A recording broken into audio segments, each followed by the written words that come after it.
Hello everyone, this is Kat, and welcome back to War Thunder. And today I'll be talking about the Swedish 3.0 and 3.3 BR tank lineup.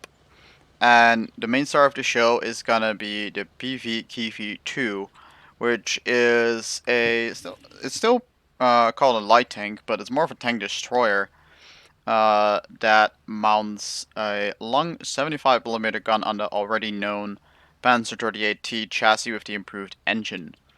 The turret is pretty slow. I've not researched the horizontal turret drive yet, so it can go a little bit faster once I do that. But I have got the Tier 4 research M43 shell, which is an APHE shell, which has 20mm more armor penetration roughly than the already really destructive AP round. And this thing, in addition to that, also has 110 grams of TNT explosive filler, which is enough to one-shot basically anything at this tier. This is one of the biggest nuke rounds at BR 3.3. Like, I can't really stress this enough how destructive this gun is, and I just got the APHE, which improves the armor penetration and gives filler. There's literally no reason not to run the improved shell. Like, there we go. That's a Chi-Nu. One shot. That's not even one of the larger tanks, but even the large tanks I have very high confidence in just one-shotting straight away. And that's a dead end. Can't go here. One downside is that due to the much higher like weight and lack of stability due to the very tall turret, this vehicle isn't the greatest at turning, and with the slowest reverse speed among all the Panzer AT chassis users, going reverse is not really an option with these tanks either. Like, you kind of have to treat these as British tanks almost, because the reverse gear is really bad compared to the forward gears. Can't see anything here.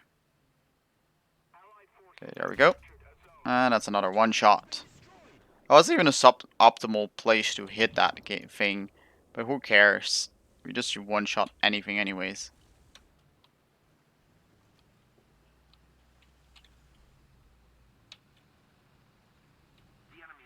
Alright.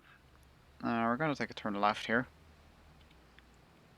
If I can actually get through all the little debris and other small fences and whatever, which does pose a problem for this vehicle occasionally. Okay, here we got another guy. Shrugged off a shot. Not sure how I survived that, but I'll take it.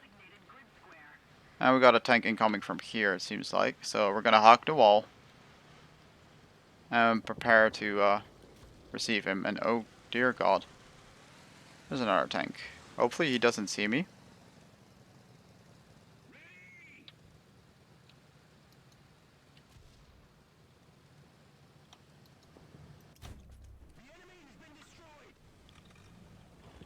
Okay, there we go. Still alive somehow.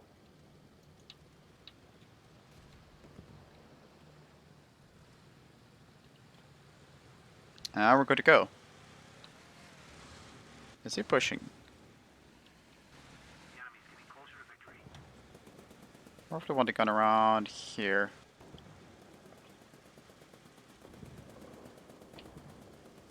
Let's see what he is doing. Okay. Okay, it's clear. Around the corner. Oh, that's a tank. We traded.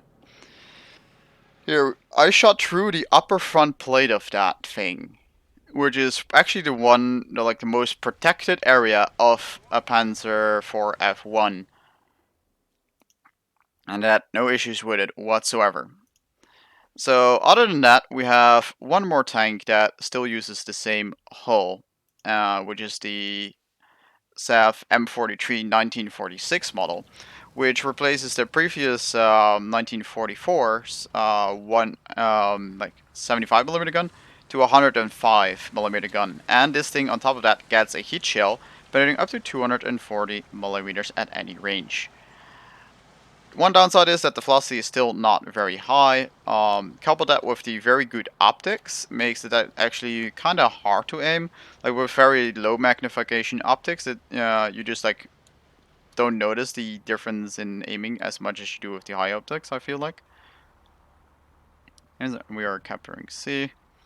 Here you can see the mobility on this thing is slightly worse compared to the, again, the Panzer 38T. But it is slightly faster as the BV 2. And yeah, that's pretty much it for this vehicle, to be honest. Oh, we got BV needs some help.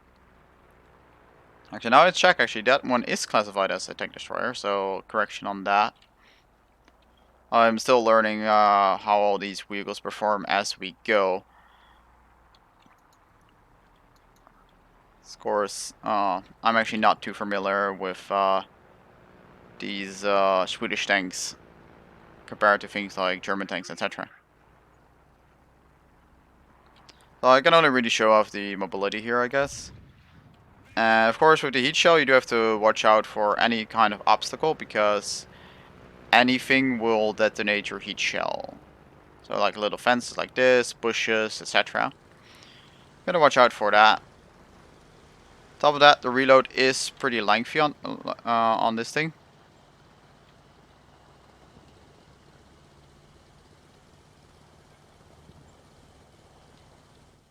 Ooh, okay, we have a problem here because we can't shoot through the fence. I don't wonder why he's not noticing us yet. Well, I'll take that free kill, I guess. Not sure what he was looking at, but I'm very happy that it wasn't me. This thing still only has the 50 millimeters of armor protection. And actually, compared to that, the PvKV actually has the least amount of armor because it only has 15 millimeters of armor on the front of the turret, which means it is vulnerable to 50 cal through the turret. Which makes it very easy to kill with something like a M4A3 105 Sherman, which has that roof-mounted 50 cal. Those can really harm the PvKV. And overall, these things here, because they're being so cramped, these ones also get one shot pretty much by anything that can penetrate it. Like, you might occasionally bounce something, but it is 50 millimeters of armor that is slightly sloped. And if you angle it as well, and like people don't shoot you due to diagonal side armors, like turret cheeks, you might survive a hit. But other than that, I don't really want to bet on it. And no idea where that shell went, but it definitely did not go into the Puma.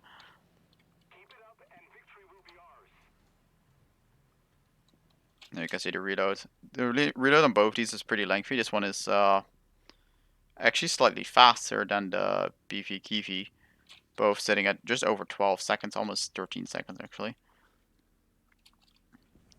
Yeah, that's pretty much it for this battle. And I'll just J out here and show you guys the other vehicles in a bit. Got some time left. Then we got the Lago 1 and M42 Air. I don't know how to pronounce it other differently, but the Lago has the same gun as the Panzer 38T. Well, this one has the same gun as the 75 millimeter carrier. We got the 85 millimeter shell. Actually, it's the 1.7 BR one, not the fully enclosed one, but the one that's open topped.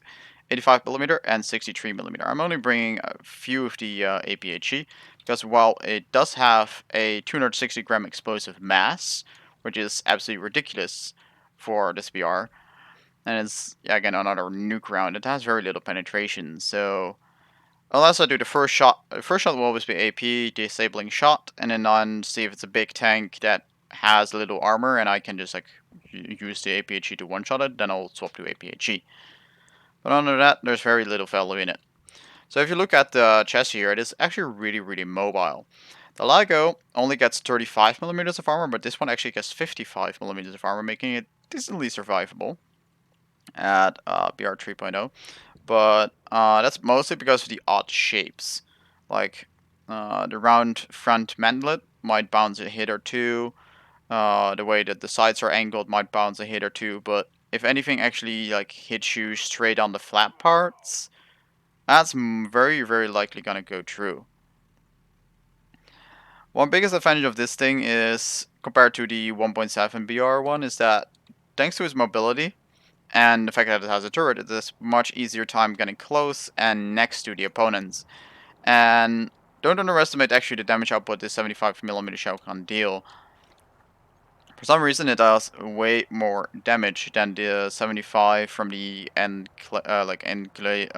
enclosed TD that we had at the previous BR. And that's pretty much it for the battle. Not really worth to show off these two vehicles because the star of the show like are the two ones that are still on the 38T chassis. And I finally got the horizontal turret drive here. Everything has to be researched, of course, so I'm still working on all that stuff. Trying to get through the research tree as fast as possible so I can show you off all the different vehicles. So yeah, again, this one, the Lago, it's kind of suffers to be honest. The 37mm APDS is a tier 4 research, and that means that you're gonna be at 2.7 BR with a 59mm AP shell and a 55mm APHE shell, which is also a tier 2 research, until you get that tier 4 research. And because of that, I cannot recommend it. And it has Fire's weak spot. Like, to be honest, if you see these little plates on the front, those are like the weak spots of the Lago, by the way. If you can hit on those plates on the flat parts, it goes straight through because that's where the weak spot is. And you go straight over the transmission into the hull, or you just hit the flat part right here, which is only 34mm. Um, yeah, there's otherwise not really anything special about this thing other than its slightly better mobility thanks to the new hull with the 260 horsepower engine. And this one gets a much better engine for 420, 410 I mean, 22.3 tons, which makes it even more mobile compared to the Lago. So yeah, that's actually mostly it for this lineup. Again, there's not anything too special here. In terms of aviation, you're 3.3, so you do have the SEAP A21A right here that has a bunch of different bombs, rockets. You have various options there. It's pretty far down the tree though. You do have the B-18B as well, which is a 2-engine bomber, and it also has like various rockets again. Those are ground pound options, I guess. And of course, you do have this one as well, 3.3, but that one doesn't have any ground pounding capabilities. It's just a fighter. But they are pretty far down the tree. Like, this is already tier 4 at 3.3 BR. Like, the jump from 4.367, by the way, here, that is a really big jump. Between those two BRs, we will not be talking about like support at all, because overall on the ground, we also have a slight issue there. Because right now we're at 3.3, but then we make a jump to 4.0 and 4, like, which an NTR, which you don't want to have. 4.3 has the 75 that has like 149 on the AP HE, which is kind of in between this one and this one, I guess. It's not a very good one. And I'm pretty sure this is the same gun here. 149, yeah, it's the same as that one, but this one is 5.0, this is 4.3. And I'll just show you guys, this one is not going to have a lot of armor either. 1655, which much bigger flat turret. It's going to be easily penetrated. So at 5.0, don't like the chances of the Swedish here. At 5.3, we got an APDS slinger, which, while it is interesting, slightly doesn't have any backup. Again, the 5.0 is meh at most, and then you go all the way down to 4.3, and again, there's no planes to really back up the lineup.